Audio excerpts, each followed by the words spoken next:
Hey guys, welcome back to Making It. Today we have a special guest and a special recipe from her book, the lovely Chrissy Tracey. Welcome, Chrissy. Thanks for having me. What are we making today? Today we're making katsu chicken of the woods from my cookbook Forage Feast with apple slaw. Hold on, let me get a lighter. We'll get the ingredient shrine going. It's gotta go. It's a little thing I do. Get a little candle going. We got the Lord of Death hanging out.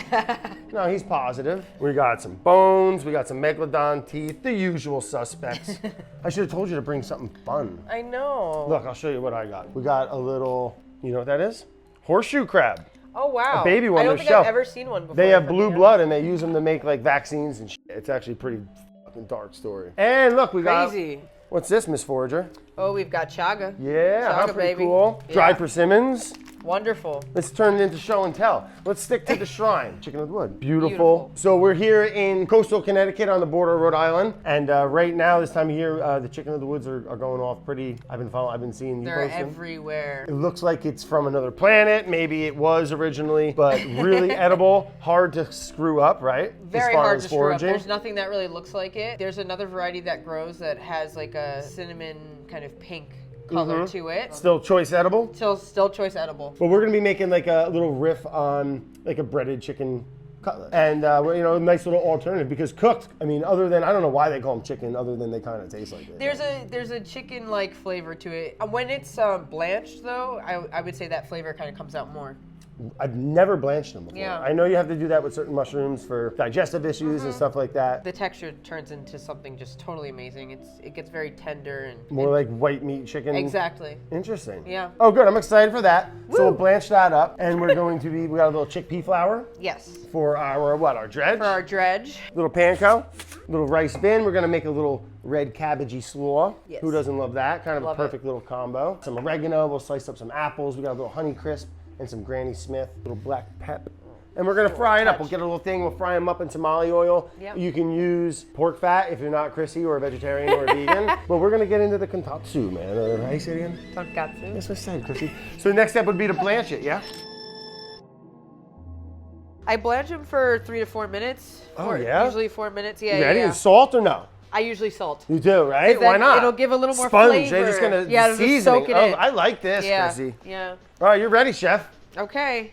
Going in. Yeah, I like this. This makes a lot of sense. See, I it's like getting how it's there. not getting Oh mushy my or God. falling apart. It's just No. kind of getting nice. We'll pat them dry, let them air dry a little. Exactly. Just so it adheres to the batter nicely. What a good idea, too. Because they are. I mean, usually I just saute them in like butter, Yeah. like a pound of it, because they just like soak it up. They It's do. They soak unbelievable. it up real They're nice. so good, Yeah, though. I know.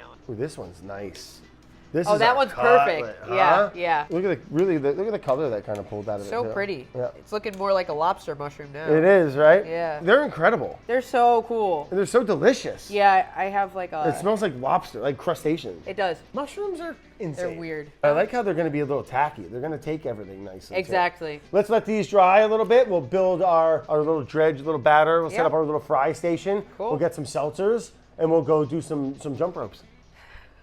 Jump ropes. So we are using chickpea flour to kind of act like a egg. The chickpea flour, Yeah. a little binder. It works as a binding agent. And what you got there? A little bit of sugar. We're only using a teaspoon of this, so I'm gonna be really... Yeah, a little dabble, do a little pinchy poo. Yeah, and then paprika. Yep. Okay. Cooking, dude. If Pinky you want a finger. recipe, then you got to buy the book. And a little medicinal grade dried oregano from the garden. You should all grow your own herbs if you can. Oh, and dry 'em. definitely. It's very rewarding. All right, so we got our dry. We got a little black Little black pep. pep. Ooh, salt. I got salt. Yeah, we just need a little salt. All right, so we're just gonna add a little oat milk to thin this out so that it can create a really nice coating for our mushrooms. I like this. Yeah. And you don't want it too thick because we just want this to coat the mushrooms. Well, it looks like corn dog batter. This is how I normally cook anyways. I don't actually measure anything. Let's be real. Oh, come on. What are we, cereal killers? Jesus Christ. What are we, bankers? Dude? Maybe. Get out of here. What are we, nerds, Chrissy? Stop. I mean, I am, unfortunately. That sucks, dude. I'm f***ing cool, dude. See his You're book fucking sock on loser. my head, dude? Dude, I'm dim. Oh, this is perfect. Okay. Let's let these dry a little bit again. Let's give them a little flipsy. All right, let's let them get nicey nice. And then let's go build our, let's set ourselves up. Let's get our little mise en place out of our way for our slaw. For our built little dish, our little yum yum. And we'll make a little slaw, a little apple, red cabbage slaw. All right, talk me through it. I'll be your sous chef. We're gonna do the juice of 1/2 lime. Let's just do the whole lime. Yeah, We're what are gonna we do- talking about? Start with half, and then if we need to, we'll add it in. You All do right, that one. Yeah. Yep. And then we have a little red cab. What do you like to do? I like to just Thin? Yeah, just thin. Little, like mandolin slices. style, a little Yeah. chiffonade. Chiffonade. And then we got some apples. Yes. Love that. I was thinking we use maybe half of each. Yeah, let's do half of each so we get some different flavors in there. You know, the Granny Smith are a little bit sweeter. Honeycrisps are a little tart. I'm just gonna squeeze this lime juice in it. Yeah, squeeze that in there. That looks good. Yeah, perfect. Add that right in. Add that right in. Let's try it, chef. Did you add any salt? No, I thought you did. That's right. Rice vinegar. Did we add that? No, we had lime juice. Needs a little more salt. It needs salt. And it needs Needs lime a little juice. more black pepper. Oh gosh. Totally forgot. And you know what about we're that. gonna do? You're gonna What? hate me. You're gonna add oregano. Yeah, a little bit.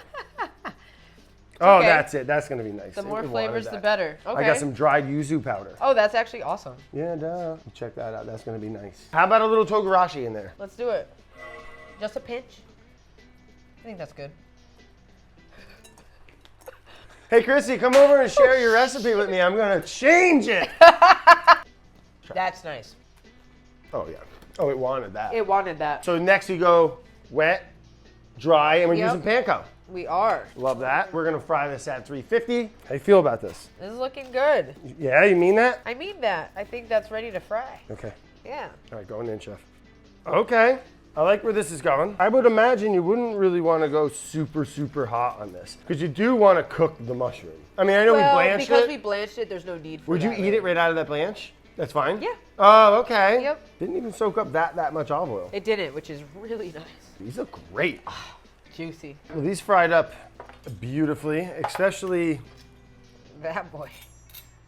I mean, it kind of looks like a thinned out chicken cutlet. It does. Right? That looks awesome. Delicious. But yeah, look at that. That's awesome, Chrissy. Perfect. All right, let's make our little dish. Cool. Let me get the slaw. Ooh, with the slaw and that little sauce, I know you got a Yeah. really cool riff on like a teriyaki thing that you do. Yeah, hit me with So, that. well, a little And that's bit a with each recipe. bite. That's a recipe in your book. Yeah. All right, we gotta try it with the sauce. Cool. This looks good. I got a fork for you. I gotta do a little Perfect. composed bite. A little. You know? Let's be dainty with it. Okay. Oh, the sauce is nice. Yeah. Mmm. It's nice. This one has more of a balanced flavor profile overall. That it's more of like a neutral protein. It takes that sauce and the salad so nicely. well. I mean, I'm familiar with the mushroom, but like for some reason, I was like expecting, because you're eating this like big, broad mushroom. Yeah. You almost were like, all right, when's the woody When's it gonna like, set in? unpleasantness gonna happen? Mm-hmm. And it's just not there. And like, not only does it have a really clean flavor and delicious and exotically beautiful, but it also like, it's very fulfilling. Yeah. Like, you know what I mean? Like, I'm not really like missing, I'm not like, man, this is good, but like, wish it was chicken. Yeah. Like, this is just good. That's it right there. Good food is good food. Yeah. Nice little simple slaw. Goes really nicely well with it though, you know? Mm-hmm. The apple adds like the perfect amount of like sweetness, balance. Well, there you have it, folks. Chrissy, thank you for finding those mushrooms Of course. and sharing some of your favorite ways to prepare them. I've been eating chicken or the wood mushrooms for a long time and never thought of doing it like this. I mean, it's kind of a no-brainer. It just makes sense. And delicious, easy, kind of approachable recipe for something that is, to the eye, unapproachable. Exactly. And if you're tired of just sauteing them or looking to do something just a little different, really fun way, man. And thanks. And your sauce that you did on that was awesome. Show us your you. book again. Where can folks find it? And where can people learn more about the lovely Chrissy? Forage and Feast right here. You on like Instagrams and stuff? Yeah. You know, you can find me on Eat with Chrissy on everything. Eat with Chrissy. Yeah. Okay, with a C. With a C. And eatwithchrissy.com for upcoming events. Forage and stuff. Feast. Check out the book. Love it. Yeah. We got little chanterelles. Those hedgehogs or what? Those are chanterelles. Yeah. Yeah, little fat chanterelles from Vermont. Wow, love that. Thanks, guys. Thanks for hanging. Thank Tune you. in next time and cut.